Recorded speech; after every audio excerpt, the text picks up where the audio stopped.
बाबा हरभजन सिंह जो मरने के बाद भी भारत चीन बॉर्डर पर आज भी पहरा देते हैं। सिक्किम के नाथुला बॉर्डर पर उनका मंदिर भी बनवाया गया है, जहां पर उनकी वर्दी और जूते तथा बूट को भी रखा जाता है। रोज रात में पॉलिश करके बूट को रख दिया जाता है और सुबह दरवाज़ा खुलने पर ऐसा लगता है कि जूतों में मिट्टी लगी हुई है और वर्दी भी किसी ने पहनकर उतारी है।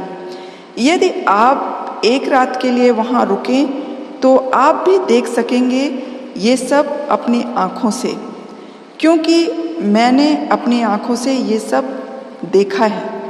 और ऐसी भी मान्यता है कि आप यदि वहाँ का पानी अपने साथ लाएं और बीमार व्यक्ति को पिला दें तो वो ठीक हो जाते हैं। तो चलिए जानते हैं कि पंजाब रेजिमेंट के एक सिपाही बाबा हरभजन सिंह कैसे बन गए।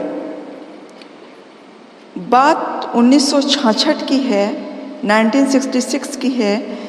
एक नौजवान की भर्ती पंजाब रेजिमेंट में एक सिपाही के तौर पे होती है और 2 साल तक सब ठीक चलता है और पूरे जोश से सिपाही हरभजन सिंह काम कर रहे होते हैं कि एक दिन 1968 मतलब 1968 में जब वो अपनी ड्यूटी के तहत घोड़े पर रखकर सैनिकों को राशन पहुंचाने जा रहे थे, तभी उनके घोड़े का पांव फिसल जाता है और वो कई फीट गहरी खाई में गिर जाते हैं। पहाड़ी इलाकों में अक्सर ऐसा होता ही है।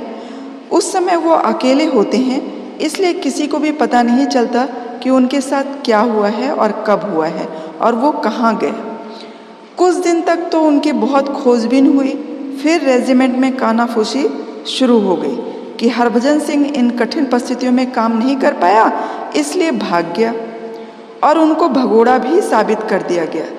लेकिन उसी दिन वो अपने दोस्त के सपने में आते हैं और कहते हैं कि मैं भगोड़ा नहीं हूँ, बल्कि मेरी लाश इस जगह पर पड़ी हुई है। कल तुम अपने ऑफिसर्स को बता देना कि मुझे वहाँ से निकाला जाए और मेरे रहने के लिए एक कमरा बनाया जाए नाथुला बॉर्डर पर, क्योंकि मैं अपने देश को बहुत प्यार करता हूँ और अभी भी मैं उसके लिए दुश्मनों से लड़ना चाहता हूँ। ऐसा सपना देखकर दोस्त बेचैन होकर उठ बैठा और जाकर उसने अपने ऑफिसर्स को ये बात बताई।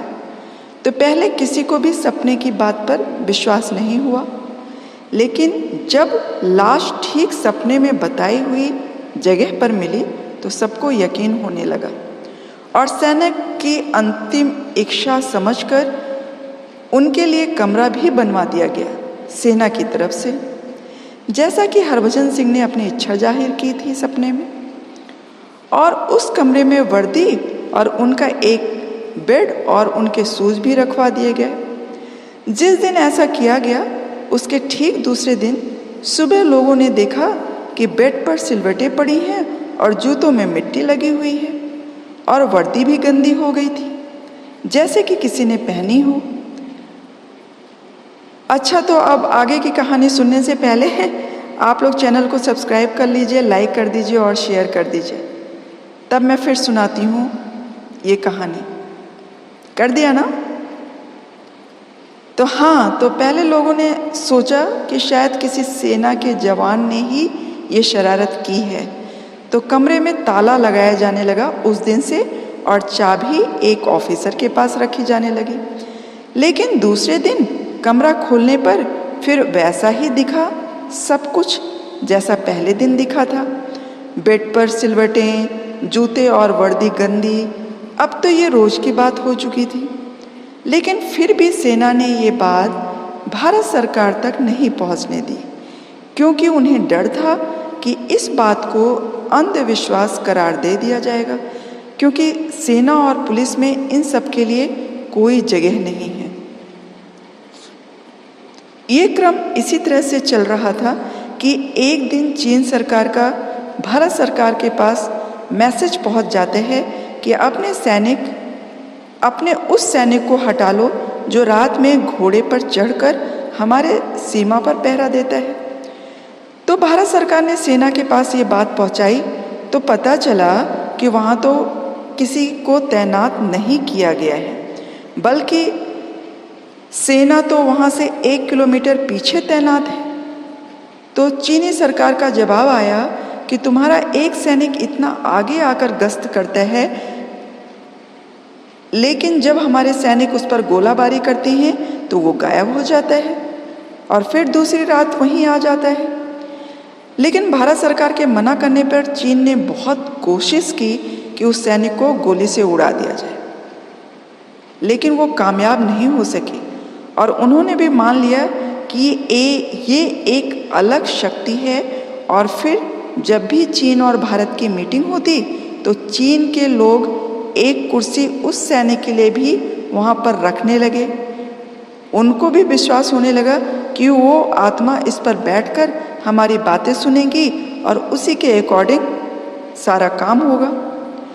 और उसके बाद भारत सरकार को भी चीन की बातों पर विश्वास करना पड़ा। जब भारत के सैनिकों ने हरभजन सिंह की पूरी कहानी भारत सरकार को बताई, उसके बाद भारत सरकार ने हरभजन सिंह को भी दूसरे सैनिकों की तरह 2 महीने की छुट्टी देना शुरू कर दिया। बाकायदा उनका टिकट कराया जाता और उनका सामान ट्रेन के रास्ते उनके घर पहुंचाया जाता और 2 सैनिकों को भी उनके साथ भेजा जाता और फिर छुट्टी समाप्त होने पर उनको वापस भी लाया जाता। और हरभजन सिंह को आर्मी नियम के अनुसार प्रमोशन भी दिया जाता रहा। इसी तरह दिन बीतते गए और बाबा हरभजन सिंह को आर्मी से कैप्टन की रैंक तक प्रमोशन भी दिया गया और उसके बाद रिटायर भी किया गया। जब उनकी रिटायरमेंट की उम्र हो गई तो अब बाबा हरभजन सिंह का बड़ा मंदिर भी बनवा दिया गया है। उनको मानने वालों ने सिक्किम नाथुला में ही, जहां उनका एक कमरा था, उसके आगे ही एक बड़ा सा मंदिर बनवा दिया। लोग आज भी वहां जाते हैं अपने परिवार के सुख शांति के लिए और वहां का पानी भी लेकर वो अपने घर जाते हैं। आज के आधुनिक युग में भी ऐसी बातों पर विश्वास करना थोड़ा अजीब लगता है, लेकिन जो सच्चाई है उसको झुठलाया भी नहीं जा सकता। अब चीन ने मान लिया इस बात को, तो हमारा देश तो वैसे भी इस तरह के अद्भुत और अविश्वसनीय तथ्यों से भरा पड़ा है, तो हम क्यों नहीं मानते। तो मिलते हैं किसी और वीडियो में किसी और जानकारी के साथ। Bye bye, take care.